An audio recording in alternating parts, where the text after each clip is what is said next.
Video like जरूर कर लीजिए और ऐसे वीडियो लगातार फ्री में पाने के लिए चैनल को तुरंत सब्सक्राइब कर लीजिए और बेल आइकन को जरूर टैप कर लीजिए ताकि आगे भी सारे वीडियो आपको मिलते रहे। यूट्यूब में फॉलो करते हैं तो प्लीज ये वाला फ्री टेलीग्राम चैनल जरूर ज्वाइन कर लीजिएगा। सारे नोटिफिकेशन सारे अपडेट यहीं पे आते हैं, ध्यान रखिए। नमस्कार दोस्तों, स्वागत है आपका सी सेट प्रिपरेशन के इस यूट्यूब चैनल पर। साथियों, आज की इस वीडियो में हम लोग यूपीएसआई 2025 के लिए मैथ्स के एक महत्वपूर्ण क्लास का डिस्कशन करेंगे, जिसमें कैलकुलेशन बूस्टर में मैथ्स ट्रिक को सीखेंगे। देखिए, मैथ्स के जो ट्रिक हैं, अगर आपको ये अच्छी तरीके से आते हैं तो आप अपने कैलकुलेशन को आसान बना सकते हैं और जहाँ पे ज़्यादा समय लगने वाला है वहाँ पर कम समय में भी आप चीज़ों को सॉल्व कर सकते हैं। तो चलिए फिर स्टार्ट करते हैं आज की इस इंटरेस्टिंग क्लास को। इससे पहले की वीडियोस अगर आपने नहीं देखी तो आप प्लेलिस्ट में जाकर ज़रूर देखेगा। साथियों, यूपीएसआई 2025 की अगर आपको कंप्लीट प्रिपरेशन करनी है तो आप प्ले स्टोर से ज्ञान सर एजुकेशन एप्लीकेशन इंस्टॉल कर कोर्स को ज्वाइन कर सकते हैं, या फिर नीचे स्क्रीन पे दिख रहे किसी भी नंबर पर आप कॉल या व्हाट्सएप करके भी जानकारी प्राप्त कर सकते हैं। देखिए साथियों, मल्टीप्लिकेशन जो है ना, इसका रोल लगभग सभी टॉपिक में देखने के लिए मिलता है, क्योंकि जितना तेज आप गुणा भाग कर पाएंगे उतनी आसानी से आप चीज़ों को कैलकुलेट कर पाएंगे। तो देखिए, मल्टीप्लिकेशन ट्रिक में यहाँ पे कुछ फैक्ट्स आपको दिख रहे हैं। जैसे 5 को ना आप ऐसे समझिए 10/2, अगर ऐसे समझेंगे तो कैलकुलेशन आसान बनेगा। इसी प्रकार 25 को आप 100/4 के रूप में याद रख सकते हैं और 1000/8 को 125, मतलब 125 अगर दिखेगा तो आप इसे 1000/8 भी मान सकते हैं। अच्छा, यहाँ पे कुछ टर्म्स लिखे गए, ऐसा नहीं कि सिर्फ इतने, आप और भी कन्वर्ट कर सकते हैं। जैसे कहीं पर 0.25 का मल्टीप्लाई करना है तो 0.25 को आप डायरेक्ट 1/4 के रूप में याद रख सकते हैं, चीज़ें आसान हो जाएंगी। इसी प्रकार और भी लंबे लिस्ट है, मतलब तमाम है। जैसे आप 0.5 है तो 0.5 को आप 1/2 के रूप में याद रखिए। अगर आपको 0.75 लिखा हुआ मिल रहा है तो आप इसको 3/4 के रूप में आसान याद रख सकते हैं। देखिए, जो दशमलव है ना, दशमलव को अगर आप भिन्न में कन्वर्ट कर पाएंगे तो चीज़ें काफ़ी आसान हो जाएंगी। जब हम लोग प्रतिशत भिन्न मान पढ़ेंगे तो वहाँ पर इसको और भी अच्छे से सीखेंगे। अब कुछ एग्जाम्पल से समझते हैं। जैसे 87x5 करना है, अब 87x5 करना आसान हो जाएगा। देखिए 87 रखिए और गुणे 5 को आप 10/2 के रूप में देख लीजिए। अब देखिए 87 में 10 का गुणा कराना है, 0 बढ़ा दीजिएगा 870 और बटे में 2। अब 2 से भाग करना आसान है, आप इसको आराम से लिख पाएंगे 435। तो ये अभी स्टार्ट है तो आपको लग रहा होगा तो इससे अच्छा तो हम सीधा सीधा 5 का गुणा करा लेंगे। देखिए, डायरेक्ट गुणा कराने में ना आपका समय वेस्ट होगा और ट्रिक के साथ क्या करेंगे, आप ओरली कैलकुलेट कर पाएंगे। जैसे देखिए यहाँ पे 612/25 है, अब 25 का मल्टीप्लाई अपेक्षाकृत कठिन होगा अगर आप सीधा करने जाएंगे। तो इसको सीधा सीधा याद रखिए। देखिए 612 और यहाँ पे 25 का मान क्या दिख रहा है, 100/4 दिख रहा है। तो 100 लिखने के लिए आप क्या करेंगे, यहाँ पे 2 0 बढ़ा दीजिए, 100 से गुणा हो गया। अब 4 से भाग करना है, 4 से भाग कर लीजिएगा। अब 4 से भाग यहाँ पे आसान हो जाएगा। देखिए एक बार भाग करेंगे, ऐसे 15 चौका 60 होता है और लास्ट में 4 3 12, इतना आंसर मिल गया 15300। इसी तरीके से यहाँ पे 816 गुणे 125 है। 125 आपको क्या दिख रहा है, 1000/8, तो 816 में 1000 का गुणा कराइए, 1 2 3, 1000 का गुणा हो गया, बटे 8 है। अब यहाँ पे देखिए 8 1 का 8, 0 2 और यहाँ पर 1 2 3 0। तो कितनी आसानी से आप मल्टीप्लाई कर रहे हैं। अगर आपको थोड़ा सा ट्रिक पता है, कॉन्सेप्ट आता है, तो आप आसानी से चीज़ों को देख पाएंगे। तो उम्मीद है कि ये चीज़ें आपको समझ में आई होंगी। इसी प्रकार और आगे बढ़ेंगे। देखिए यहाँ पर नेक्स्ट दिया, अगर यूनिट डिजिट का सम 10 हो, ये ट्रिक समझिए। जो यूनिट डिजिट है इसका सम कितना होगा, 10 होगा और इसके अलावा जो रेस्ट वाले नंबर, मतलब जितने बचे होंगे सब सेम रहेंगे। तो इसका ट्रिक क्या होता है, जैसे यहाँ पे देखिए लिखा है ना 62 गुणे 68, यहाँ पर देखिए यूनिट डिजिट देखिए 2 और 8, 10 हो गया है ना। इसके अलावा ये 6 समान है, तो इसका तरीका पता है क्या, इन दोनों का मल्टीप्लाई करा दीजिए, 8 दूना 16, ठीक। और इसके बाद एक यहाँ पे जो 6 है ना, 6 में एक इजाफा कर दीजिए, 6 और 1 7 हो गया, इसका मल्टीप्लाई करा दीजिए, 7 6 42।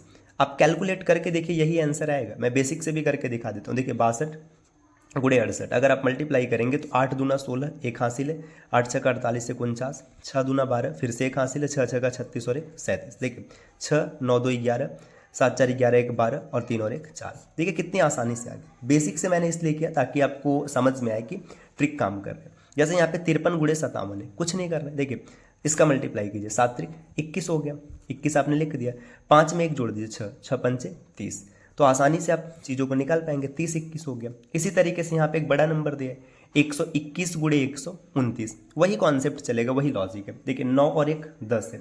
अच्छा यहाँ पे देखिए 9 1 का गुणा कराएंगे तो 9 ही आएगा, यहाँ पे डबल लिखना है तो 09 लिखेंगे, ठीक। आपने इसको डबल में लिख दिया और 12 में 1 जोड़ दीजिएगा 13, तो 12 और 13 का गुणा कराएंगे, 12 13 में 156, तो 156 हो गया, मतलब 15 609 इसका आंसर बन जाएगा। आगे देखिए यहाँ पे दिया 71 इंटू 79, तो यहाँ पे 9 का 9 हो रहा है, तो आप लिखेंगे 0 9 और 8 सते 56। अब जब थोड़ी सी प्रैक्टिस हो जाएगी तो आप इसको सीधा ओरली देख पाएंगे, आवश्यक नहीं है कि मतलब इसको ऐसे पूरा लिखिए, आराम से आप मौखिक ही गुणा कर पाएंगे। जैसे यहाँ पे 56 गुणे 54 दिया, तो 6 में 4 का गुणा हो गया, 6 चौका 24 है ना, और 5 6 का 30, तो 30 24 आसानी से इसका आंसर निकल के आ गया। ठीक, अगले स्लाइड पर आते हैं या फिर अगले टर्म पे देखते हैं। अब देखिए यहाँ पे 100 बेस मल्टीप्लिकेशन है। 100 बेस मल्टीप्लिकेशन क्या कहते हैं इसको समझिए।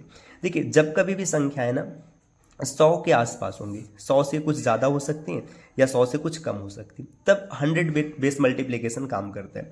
जैसे 100 बेस मल्टीप्लिकेशन है, ऐसे 200 का बेस बनेगा, 300 का बेस बनेगा, 500 का बेस बनेगा। सबके कुछ ना कुछ नियम होते हैं, एक एक नियम को विस्तार से समझेंगे। जैसे यहाँ पे 105 गुणे 107, अब इसमें क्या करना है, देखिए सबसे पहले ये 100 से कितना ज़्यादा है, 5 ज़्यादा है, और ये 100 से कितना ज़्यादा है, 7 ज़्यादा है। ठीक, तो 7 और 5 इन दोनों का मल्टीप्लाई करा दीजिएगा, 7 बचे 35, और बेस आपका कितना है, बेस आपका 100 है। ठीक, 100 याद रखिए, और 7 और 5 12, इन दोनों को जोड़ के यहाँ पे लिख दीजिए, तो 112 ये इसका फाइनल आंसर बनेगा। 105 गुणे 107, अब अगर कैलकुलेटर से भी कैलकुलेट करेंगे तो आंसर यही मिलेगा। मैं आपको यहाँ पे करके दिखा दे रहा हूँ। देखिए 105 ये है, इसमें गुणा 107 का कराना है। पहले देखिए मल्टीप्लाई कराएंगे तो 7 बचे 35, जीरो का कोई फर्क नहीं, 7 का 7। फिर यहाँ पे एक अंक छोड़ेंगे, 3 जीरो लगाएंगे, फिर यहाँ पर 2 अंक छोड़ेंगे और 105 सीधा सीधा लिखेंगे, 5 0 1। ठीक, अब कैलकुलेट कीजिएगा। देखिए कैलकुलेट करेंगे तो 5 3 7 5 12, एक हासिल है और एक 11 235, कितनी आसानी से आपका आंसर बन गया।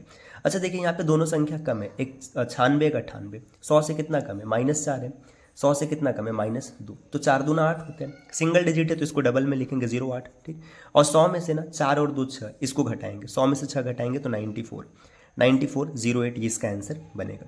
इसी प्रकार यहाँ पे देखिए 108 गुणे 102, ये 100 से 8 ज़्यादा है और ये 100 से 2 ज़्यादा है, 8 दूना 16 और 8 और 2 10, तो 110 यहाँ पे रहेगा। अगर ये हासिल बनता कुछ तो हासिल भी लेके जाते, जैसे आप अगले पेज पे देख सकते हैं। देखिए यहाँ पे लिखा है 108 गुणे 156, और ये 7 ज़्यादा है, ये 8 ज़्यादा है, 7 8 56, तो यहाँ पे 56 हो गया, और 8 7 15 होता है, 100 में 15 जोड़ दीजिएगा तो 115 56 इसका आंसर बन जाएगा। इसी तरीके से अगला यहाँ पे दिया 109 गुणे 103, देखिए ये 9 ज़्यादा है और ये 3, तो 9 3 27 और 9 3 12, तो 112 27 ये उत्तर बनेगा। देखिए अब यहाँ पे एक ज़्यादा है, ये +7 है और ये -2 है। अब तक क्या हो रहा था, या तो दोनों ज़्यादा हो रहे थे या तो दोनों कम हो रहा था, लेकिन अब बदल गया, एक ज़्यादा और एक कम है। तो देखिए 7 दूना 14, ठीक है 14 लिखेंगे, लेकिन ये माइनस का 14 है, प्लस में नहीं है। अब माइनस होने के कंडीशन में ना इसको 100 से घटाएंगे, जब 100 से माइनस करेंगे, 100 में से 14 गया तो कितना बचा, 86, तो यहाँ पर आप 86 लिखेंगे। ठीक, और ये जो 100 आपने लिया, एक उधार लिया गया, याद रखिएगा। अब देखिए ये इसको जोड़ेगा 5 आ गया है ना, तो ये 100 में 5 जोड़ना था, लेकिन 5 नहीं जोड़ेंगे, ये एक जो आपने उधार लिया है, जैसे एक कहने का मतलब यहाँ पे 100 आपने जो उधार लिया तो एक माइनस कर देंगे, 104 यहाँ पे जोड़ेंगे। इस बात को ऐसे समझिए, जैसे जब दहाई में से उधार लेते तो 10 उधार होता है, सैकड़े में से उधार ले रहे हैं तो 100 उधार होगा, ये सिचुएशन है। जैसे यहाँ पे देखिए ये कितना, ये +3 है और ये -9 है, तो देखिए 9 3 27 हो रहा है, लेकिन माइनस का 27 आ रहा है, तो इसको 100 में से जब घटाएंगे तो आपको मिलेगा 73, है ना। यहाँ पे 73 मिल गया, ठीक 73 है, और यहाँ पे देखिए -6 मिल रहा है ना, -6 मतलब ये 100 में से जब 6 घटाएंगे तो 94 मिलेगा, एक इसको भी तो घटाना है, इसको भी घटा दीजिएगा तो 93 73, ये इसका आंसर बनेगा। और आगे बढ़ते हैं, तो यहाँ तक साथियों कुछ क्वेश्चंस रहे। देखिए अब उम्मीद है कि आपको 100 बेस मल्टीप्लिकेशन यहाँ तक चीज़ें समझ में आ चुकी होंगी। अगली क्लास में हम लोग 200 बेस, 300 बेस, 500 बेस, इन सबको डन करेंगे और चीज़ों को और बेहतरीन तरीके से आगे बढ़ाएंगे। तो उम्मीद है कि ये क्लास आपको पसंद आई होगी। ऐसे वीडियोज़ को लगातार देखने के लिए आप चैनल को सब्सक्राइब कर सकते हैं। और साथियों अगर आपने यूपीएसआई 2025 के एग्जाम को टारगेट किया है तो आप प्ले स्टोर से ज्ञान सर एजुकेशन एप्लीकेशन इंस्टॉल करके स्क्रीन पे जो कोर्स आपको दिख रहा है आप इस कोर्स को ज्वाइन कर सकते हैं, जहां पर मात्र 99 रुपये में कंप्लीट स्टडी मटेरियल और 49 रुपये में पूरी टेस्ट सीरीज आपको मिल जाएगी। तो मिलते हैं साथियों आपसे नेक्स्ट वीडियो में कुछ नए और इंटरेस्टिंग इन्फॉर्मेशन के साथ। तब तक के लिए नमस्कार।